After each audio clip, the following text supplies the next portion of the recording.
Marcus Tillman didn't flinch when the man in sunglasses stepped closer, one hand hovering near his belt, the other gripping a clipboard full of lies.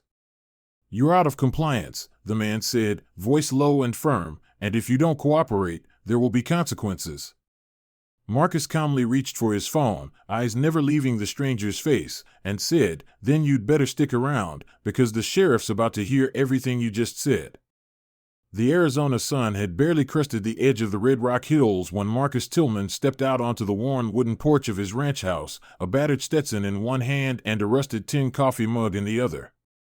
The air still held the cool breath of dawn, though he knew it wouldn't last. By midday the land would be shimmering under desert heat, but for now, it was quiet, the kind of quiet that a man earned. At 61, Marcus appreciated the solitude. His days of orders and salutes were behind him, left on the concrete of Camp Pendleton and in the sands of Kuwait. He had traded camo fatigues for denim and boots, traded structure for stillness. The 15 acres outside Flagstaff were his church now, 2 horses, a vegetable plot, a handful of goats, and peace.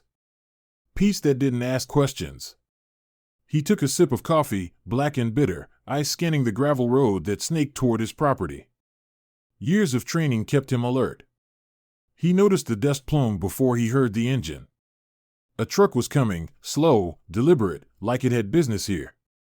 That in itself wasn't unusual. Every now and then a lost hunter or delivery driver would mistake his land for someone else's. But something about this one tightened the muscles in Marcus's neck. The truck was a white Dodge, older model, Arizona plate barely hanging on by a bolt. Mud crusted the tires and fender wells like it had been dragged out of a wash. 3 men were inside. When it rolled to a stop just beyond the front gate, Marcus didn't move right away. He took one more sip, set the mug down, and quietly whistled. From behind the barn, his shepherd mix, Lockett, came trotting out, ears alert. Marcus didn't need protection. But sometimes a dog says what a man doesn't have to. The 3 men stepped out like they owned the place. All wore matching navy blue polos with a stitched badge that read Residential Compliance Task Force. The kind of fake official logo designed to look just real enough to fool someone who didn't know better. The one in front, clipboard in hand, was mid-30s, slim build, with that practiced confidence of a man who talked his way through life. Behind him, a taller man with sunglasses and a bulkier frame stood with arms crossed like he was gearing up for a showdown. The third was younger, maybe early 20s, jittery, hands in his pockets, eyes darting like he wanted to be anywhere else. Marcus descended the steps slowly. Not fast, not aggressive, just deliberate. He didn't speak first. He never did. The clipboard guy cleared his throat. "Morning, sir. We're here on behalf of the HOA enforcement unit. Need to speak with you about multiple violations on the property." Marcus raised one brow, stopping a few feet from the front gate. Lockett stood at his side, silent but watchful. "There's no HOA out here," Marcus said evenly. "This is unincorporated land. Closest committee is 20 miles west." Clipboard guy glanced at his notes, like that detail had been missing from whatever script he'd been handed. "I think you might be mistaken, sir. This land falls under the jurisdiction of the Coconino Residential Regulation District. Section 4.35 requires compliance with structure and fencing ordinances." "That a fact?" Marcus replied, voice low but steady. "Then I assume you've got official ID. County paperwork. Citation authority." The man hesitated. "We're part of a new oversight group, tasked with ensuring properties like yours stay in line with regional codes." "Oversight group with no ID?" Marcus took a slow step closer to the gate. "No business card? No vehicle registration? Just a polo shirt and a clipboard?" The man with the sunglasses shifted, one hand hovering near his belt, where a walkie-talkie and flashlight hung like toys. "We're not here to cause trouble," he said, his voice deeper but laced with tension. "We've got a legal right to inspect any non-compliant structures. This isn't personal." Marcus's eyes flicked to him. "You don't even know what statute you're quoting." From the fence line, an old woman's voice rang out. "You all right, Marcus?" He turned his head just enough to see Miss Harriet across the pasture, iPhone in hand, already recording. Her wide-brimmed sun hat shaded her face, but her voice was clear. "Need me to call the sheriff?" "Appreciate you, Harriet," Marcus called back. "Just got some visitors with badges they printed at Kinko's." That got a reaction. Clipboard man's jaw clenched. Sunglasses guy stepped forward half a pace, then thought better of it. The youngest one, Caleb, Marcus guessed, looked like he wanted to crawl out of his skin. Marcus rested one hand on the top gate latch, thumb tapping rhythmically. "You boys think nobody out here's gonna check your story? That because we're rural, we're gullible?" Silence. Marcus leaned slightly on the fence, never raising his voice. "Tell me, what happens when you knock on the wrong door? When someone's daughter answers? Or a vet with shaky hands and a shotgun?" The young man flinched. Sunglasses guy muttered, "We'll be filing a noncompliance report." "This isn't over." "It is," Marcus said quietly, "if you walk away now." No one moved. Then slowly, Marcus pulled his phone from his back pocket and held it where they could see. "Already dialing. Sheriff's got a good reception out here. Be here in 5. Clipboard guy paled. Caleb took a step back. "Wait," the older man said, "let's not escalate. Should have thought of that before you stepped foot past my fence." Lockett let out one soft growl, low and steady. From the ridge, a second neighbor, old man Franklin with his feed truck, pulled to a stop and started filming from his cab. Marcus didn't need to raise his voice. Truth was louder than noise. "You picked the wrong damn ranch." Just then, tires crunched gravel from the direction of the main road. A sheriff's cruiser rolled up, kicking dust. Deputy Alvarez stepped out, shades on, hand already hovering near his holster. "Everything all right, Mr. Tillman?" Marcus nodded once. "Got 3 men claiming to be part of a code enforcement unit. No ID. No jurisdiction." "Noted," Alvarez said, already scanning the trio. "Names?" "This one goes by Caleb. The others ain't offered." Clipboard guy tried to explain some nonsense about local outreach and property improvement initiatives, but Alvarez held up a hand. "Let's see documentation. Any agency letterhead? Legal mandate? Vehicle registration?" Sunglasses guy stayed silent. Caleb looked ready to cry. Alvarez took one look at the dusty truck, then radioed dispatch. "Run that plate. White Dodge, Arizona, partial 69er whiskey." Moments later, the call came back, reported missing out of Holbrook 2 days prior. That was enough. Alvarez moved in. "You're all coming with me. You can explain your outreach program at the station." Marcus didn't flinch. Just leaned on the fence and watched them squirm. When the cuffs came out, Caleb cracked first. "We weren't gonna hurt nobody," he mumbled. "Just scare folks. Get a little cash, maybe come back when no one's home." Alvarez's jaw tightened. "You boys picked the wrong part of Arizona." He turned to Marcus. "You good if we take statements here before transport? Long as they stay on that side of the gate." Alvarez nodded. "Appreciate the call." Marcus just gave a small shrug. "Didn't call for thanks."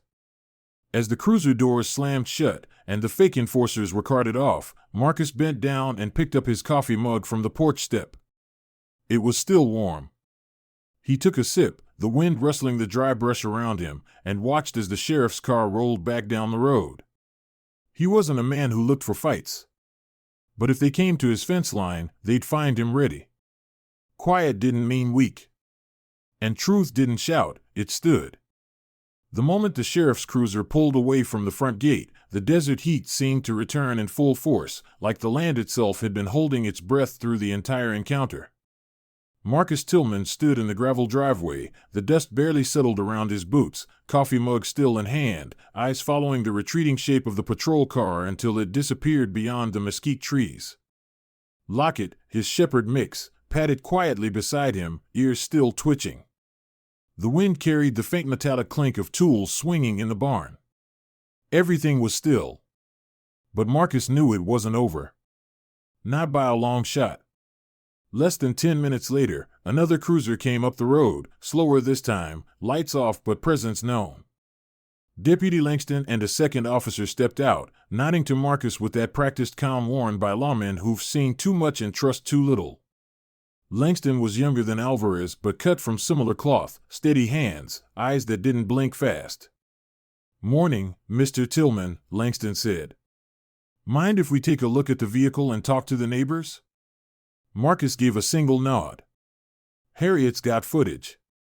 So does Franklin from up the ridge. You'll want to see both." Langston's partner headed toward Miss Harriet's property while Langston crouched by the spot where the old white Dodge had Saturday. "You get a plate?" he asked. Marcus reached into the chest pocket of his flannel and handed over a slip of paper. "Partial, AZ6NKW, rest was too dusted. Figured you'd run it clean." Langston looked at it, nodded again, and radioed it in. Marcus didn't speak unless needed. He didn't need to. A man like him understood that sometimes silence said more than panic ever could. He went back to the barn, returned with a thick manila folder, and laid it across the hood of Langston's cruiser. "My deed, zoning maps, and copies of the last 3 years' tax assessments. Ain't no HOA out here. Closest thing we got to a committee is the feed co-op board, and they don't care what color my fence is." Langston flipped through the documents, visibly impressed. "This is thorough. I was a logistics officer, 27 years. Old habits die hard." "Theirs might be dying faster," Langston muttered, just as his radio crackled. The dispatcher's voice came through sharp. The plate matched a rental vehicle reported missing out of Holbrook, 2 counties east. Renter was a woman who'd left it at a mechanic's lot after a breakdown. Claimed it was gone when she came back for it. That confirmed what Marcus had already figured. These boys hadn't just shown up pretending to be code enforcers, they'd stolen their ride to do it. Langston stood up straighter now. "You mind walking me through the whole exchange, start to finish?" Marcus leaned against the fender, arms crossed, and recounted everything with military precision.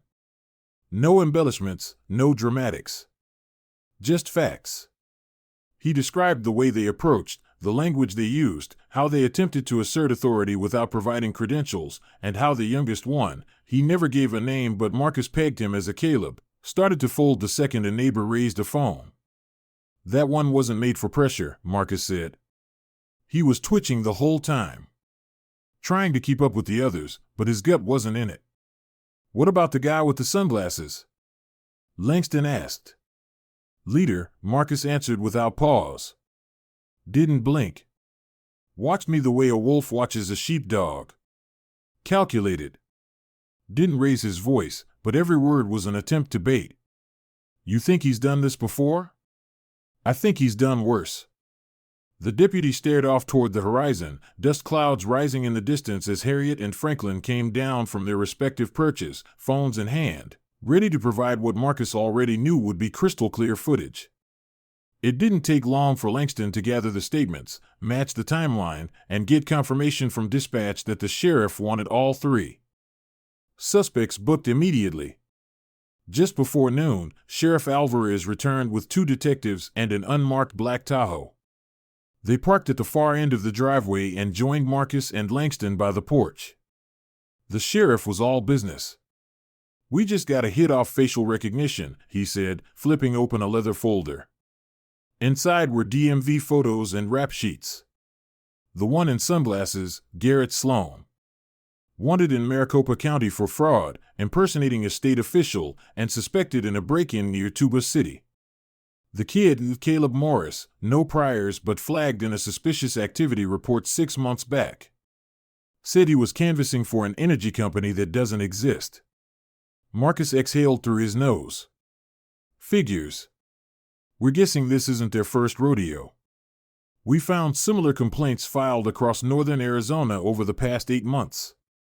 Always the same setup, 2 or 3 men, fake agency polos, clipboard, no real documentation. Most victims were elderly, isolated, retired. Some paid fines on the spot. Others just let them onto the property out of fear. How many pressed charges? Marcus asked. Not many.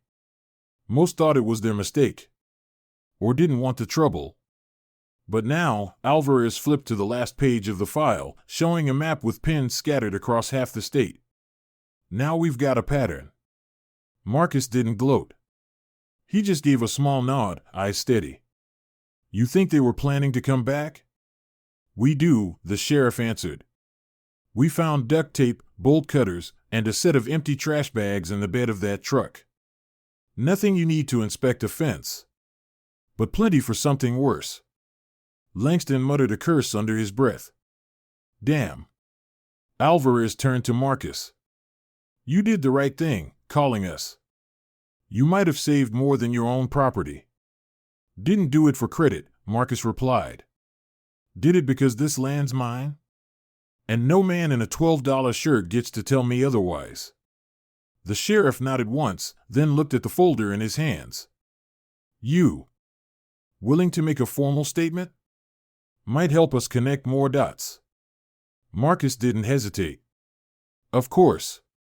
Over the next 2 hours, Marcus gave his statement while Lockett napped at his feet and the detectives combed the property's perimeter for signs the men might have surveyed or marked entry points. They found scuffed boot tracks near the barn and small red paint markings on 2 fence posts, unmistakable signs of a plan. They were scouting, one detective said grimly. If you'd been gone, we think they would have come back at night. Marcus looked out across the long stretch of desert behind his house, jaw clenched. Then I'm glad I was home. As the sun dipped lower in the sky, painting the terrain in amber light, the officers packed up. Sheriff Alvarez shook Marcus's hand firmly. We'll keep you updated. But I've got a feeling this is just the beginning. Word's going to get out. You might be hearing from a few more folks in the area. Marcus nodded. That's fine. Let it spread. When they were gone, Marcus sat back on his porch step, coffee long gone, heart steady. He didn't ask for trouble, but he knew what to do when it came knocking. He wasn't just protecting his land. He was drawing a line for every quiet homeowner who ever felt like they had no voice. And something told him this line was just the start. By the time the last cruiser disappeared into the folds of the dusty road and the wind settled over the edge of Marcus Tillman's ranch, the sun was already low, casting long, amber streaks over the barn roof and cutting sharp shadows against the wire fencing. Marcus stood still for a while on his porch, one hand resting on Lockett's back, the other cupping a glass of cool water that had long since started to sweat. The land was quiet again, but it was a different quiet than the morning before. This one carried weight. Something had shifted, and Marcus knew it. As the desert night crept in, he sat down at his kitchen table, booted up the old laptop he rarely used, and began typing. His fingers moved with purpose, not angry, not dramatic, just steady, like the way he did everything. He titled the email "Impersonators Posing as HOA Agents, Be Alert," and in just a few paragraphs, he laid out the facts: a white Dodge pickup, 3 men in matching polos, fake badges, intimidation tactics, a missing rental vehicle, and a sheriff's report to back it all up. No speculation. No heat. Just what people needed to know. He added photos of the truck he'd snapped before the deputies arrived, a close-up of the stitched badge, and a brief note: if someone shows up on your land, claiming to be from a regulatory body, ask for credentials. Then verify. Don't assume they are who they say they are. He hit send, pushing it out to the Coconino County Small Landowners Listserv, a group of ranchers, retirees, and off-grid folks like him who valued independence but kept one another in the loop when trouble stirred. He figured a few dozen people might read it. Maybe someone would forward it to a friend. He had no idea what was coming. By breakfast the next day, Marcus's email had already hit inboxes across the region. His neighbor Harriet called just after 7 a.m. to tell him someone had screenshotted the message and posted it in a Northern Arizona homesteaders Facebook group. Before noon, it was being shared on pages with names like Off-Grid Living Arizona and Rural Watch Network. By dinner, Marcus's inbox was full. Ranchers from Holbrook, Prescott, and as far south as Benson were writing in, some thanking him for the heads up, others sharing eerily similar encounters. An older couple in Camp Verde said a man in a navy shirt and sunglasses had shown up a week earlier demanding access to their well. A widow near Williams described 2 men trying to fine her for an out-of-compliance chicken coop. Most had turned the strangers away, but one family admitted they'd paid $250 on the spot just to make the men leave. Marcus responded to every message. Short, respectful, offering the sheriff's office number and encouraging folks to file reports. He didn't offer opinion. He didn't fan the flames. He just connected the dots, one line at a time. 3 days later, he got a call from Sheriff Alvarez. "You sitting down, Marcus?" the sheriff asked, his voice heavier than usual. "I can be," Marcus replied, already lowering himself onto the porch steps. "What's going on?" "You lit a fuse," Alvarez said. "And I think you're going to want to hear where it's going." Over the next 10 minutes, Alvarez explained that the information coming in from surrounding counties was stacking fast. The fake HOA scam wasn't just an isolated hustle, it was coordinated, mapped, and far darker than anyone had guessed. A deputy in Navajo County had pulled surveillance footage from a feed store in Holbrook. In it, the same white Dodge truck pulled in just after sundown, parked in back, and 2 men got out with flashlights and gloves. They weren't looking for permits. They were casing properties. Another homeowner reported a break-in attempt, locks tampered with, shed doors pried, but hadn't connected it to the supposed HOA visit until seeing Marcus's email. They were doing recon, Alvarez said. Pretending to find people during the day, then coming back at night if the house looked vulnerable. Tools, equipment, generators, anything easy to grab and sell. "We've got 4 reports now that line up with the same group." Marcus exhaled, his jaw tightening. "You think they would have come back here?" "Not with you home. Not with a dog like Lockett and a veteran standing in the doorway. But if you'd been gone? I think they'd have tried." The thought hit harder than Marcus expected. Not fear, he didn't rattle easy, but something else. A deeper anger, quiet but firm, that these men had been banking on isolation. They hadn't just wanted to steal. They wanted easy targets. And they thought rural meant defenseless. "So what now?" Marcus asked. "We're coordinating with state investigators," Alvarez said.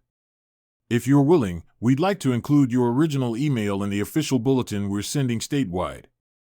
"Do it," Marcus replied without hesitation. "But leave my phone number off. I don't need the attention. Just let people know what to look for." That weekend, the story hit local news. A Flagstaff affiliate did a short segment on the growing scam, interviewing Sheriff Alvarez and a homeowner from Snowflake who'd come forward. They mentioned a local veteran's email as the source of the initial warning. No name, just a man with a good eye and better instincts. But people figured it out anyway. By Monday, Marcus's mailbox was full, not just email but letters. Handwritten notes from strangers. Some thanking him. Some admitting they were scared. Some offering baked goods and prayer cards. Marcus didn't respond to all of them. He read them, kept them in a small box in the back room, and went about his life. But the quiet fire had already caught. County commissioners started holding emergency meetings. A rural defense fund was formed to help older homeowners install cameras or motion lights. Several sheriff departments proposed new cross-county patrol routes to cover more isolated zones. Legislators started drafting bills to increase the penalties for impersonating public officials. And Marcus? He stayed on his land. Checked his fences every morning. Rode his horse out past the ridgeline just to make sure the back gate was secure. He didn't go looking for attention, but he didn't avoid the responsibility that had been handed to him either. A week later, Alvarez stopped by again. This time without a folder. Just a 6-pack of cold tea and a nod of respect. "We've arrested 2 more, the sheriff said, sitting on the porch steps beside Marcus. "Different car, same method. But they made a mistake. Hit a place where the homeowner had a trail cam. Got clear shots of their faces. We cross-referenced them with DMV data. Same crew as yours." "Good," Marcus said simply. "Any sign of the others?" "Still looking. But with the heat coming down now, I don't think they'll stick around Arizona. Too many eyes open now." They sat in silence for a while, watching the sun sink behind the hills, long shadows stretching like ribbons over the dry land. Finally, Alvarez said, "You ever think about running for the co-op board? Folks around here listen to you." Marcus smiled faintly, shaking his head. "I didn't do this to lead. I just didn't want to be lied to." Alvarez nodded. "Sometimes that's enough to start something bigger." When the sheriff left, Marcus stood alone on the porch for a long time, watching the moon rise over the barn. The land was quiet again, but it wasn't the same. It was alert. Awake. And so was he. He didn't want to meddle. He didn't want to be a symbol. But he knew now, one man standing calm at the right moment could rattle the cages of those who thought no one would ever push back. He'd faced down men who thought they could steal without fear, intimidate without consequence. And all he'd done was ask a question. A calm voice. A hand on a gate. A phone call made without panic. Sometimes that's all it takes. The desert didn't roar. It whispered. But the whisper, when spoken with truth, could travel farther than any shout. Sometimes, the greatest stands against injustice don't come with shouting or showmanship. They come quietly, through calm conviction, measured words, and unwavering courage. Marcus Tillman didn't confront those imposters looking to be a hero. He wasn't searching for recognition, applause, or viral fame. He simply refused to be intimidated. He saw something wrong, and he stood his ground, with dignity, clarity, and strength. In today's world, it's easy to assume that to fight back, we must fight loud. But Marcus reminds us that stillness can be powerful. That truth doesn't have to shout, it can stand firm, speak plainly, and still shake the ground beneath deception. When faced with a threat, Marcus didn't escalate. He asked the right questions. He leaned on knowledge, not fear.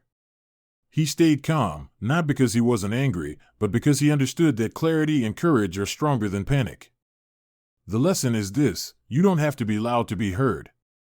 You don't have to be powerful to make an impact. And you don't have to go looking for confrontation to stop it in its tracks. Whether it's your home, your principles, or your peace of mind, protect them. Ask questions. Trust your gut. And never underestimate the strength of one voice backed by truth. To all our listeners, especially those living in quiet corners of America, rural landowners, retirees, veterans, folks who just want to be left alone, remember this: being isolated doesn't mean being vulnerable. Scammers and manipulators prey on people they think won't fight back. But as Marcus showed us, calm resistance backed by facts can stop even the most calculated schemes. If you take anything from this story, let it be this: stay alert, stay informed, and don't be afraid to speak up. You don't need to match someone's aggression to defend yourself. Sometimes, the strongest thing you can do is to stand still and not move an inch. On behalf of our channel US, Instructive Stories, thank you for watching and listening. These stories are about more than just entertainment. They're about awareness, empowerment, and the quiet strength that lives in everyday people. If Marcus's story moved you, if it made you reflect, or if it reminded you of someone in your life who stands for what's right even when no one's looking, please like, share, and subscribe. Your support helps us bring more stories like this to light, and your voice helps make sure that the lessons aren't lost.